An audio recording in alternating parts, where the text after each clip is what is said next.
శ్రీమాత్రే నమః. ఈ వీడియో చూస్తున్న వాళ్ళందరికీ నమస్తే అండి.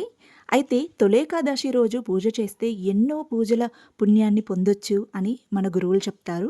సో, ఈరోజైతే మనం తెలుసుకుందాము తొలేకాదశి గురించి. ఇది ఆషాఢ శుద్ధ ఏకాదశి రోజున వస్తుంది. ఇది ఏకాదశుల్లో మొదటిది, అంటే ప్రథమ ఏకాదశి కావడంతో దీన్ని తొలి ఏకాదశి అని పిలుస్తారు.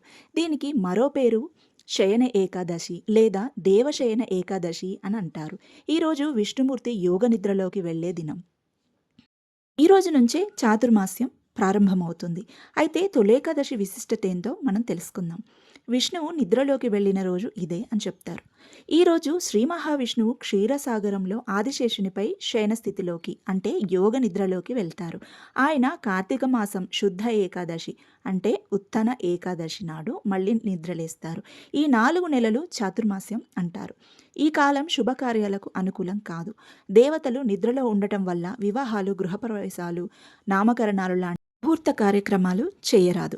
ఈరోజు ఉపవాసం చేస్తే అశ్వమేధ యాగానికి సమానమైన ఫలితాన్ని ఇస్తుందని పురాణాలు చెప్తున్నాయి. పాపాలు నశించి మోక్షాన్ని పొందుతారు. ఇక పితృదేవులకు శ్రాద్ధం చేయడానికి మంచి సమయం కాదు. ఇది ముక్తి దినం. పూజా విధానం తెలుసుకుందాం. ఉదయం స్నానం చేసి పవిత్రంగా తయారవ్వాలి. పూజ గది శుభ్రం చేసుకోవాలి. విష్ణుమూర్తిని తులసి ఆకులతో అలంకరించాలి. పసుపు, కుంకుమ, గంధం, పుష్పాలు సమర్పించాలి. విష్ణు సహస్రనామం లేదా విష్ణు అష్టోత్తర శతనామావళి పఠించాలి. శంఖనాదంతో హారతి ఇవ్వాలి ఆ స్వామికి. ఈరోజు పూజ చేయడం కుదరని వాళ్ళు ఆ విష్ణుమూర్తి సహస్రనామం లేదా విష్ణు అష్టోత్తర శతనామావళి పఠించవచ్చు. వీలైనంత ఎక్కువగా ఈరోజు ఆ దైవనామం స్మరిస్తూ ఉండాలి. ఇక ఉపవాసం విధానానికి వస్తే నిర్జల ఉపవాసం చేయగలిగితే చాలా ఉత్తమం. లేకపోతే సాత్వికమైన ఆహారం తీసుకోవాలి. మన ఆరోగ్యం చూసుకోవడం ముఖ్యం. రాత్రి జాగరణ చాలామంది చేయగలిగితే చేయొచ్చు. ఇది చేస్తే ఇంకా శుభ ఫలితాన్ని ఇస్తుంది.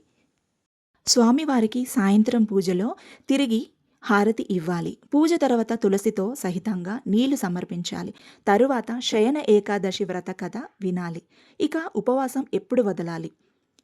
పూజ పూర్తి అయ్యాక సాత్వికంగా తినవచ్చు, లేదా పూర్తిగా ఉపవాసం చేసి తెల్లవారి ఉపవాసం వదలాలి.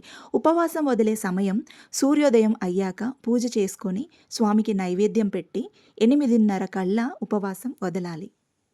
అంటే ద్వాదశ గడియలు ముగియక ముందే ఉపవాసం వదలాలి. ఏకాదశి వ్రత కథ ఖచ్చితంగా అందరూ వినాలి. పూర్వకాలంలో మందాత రాజు అనే గొప్ప రాజు ఉండేవాడు. ఆ సమయంలో రాజ్యంలో కరువు వచ్చింది.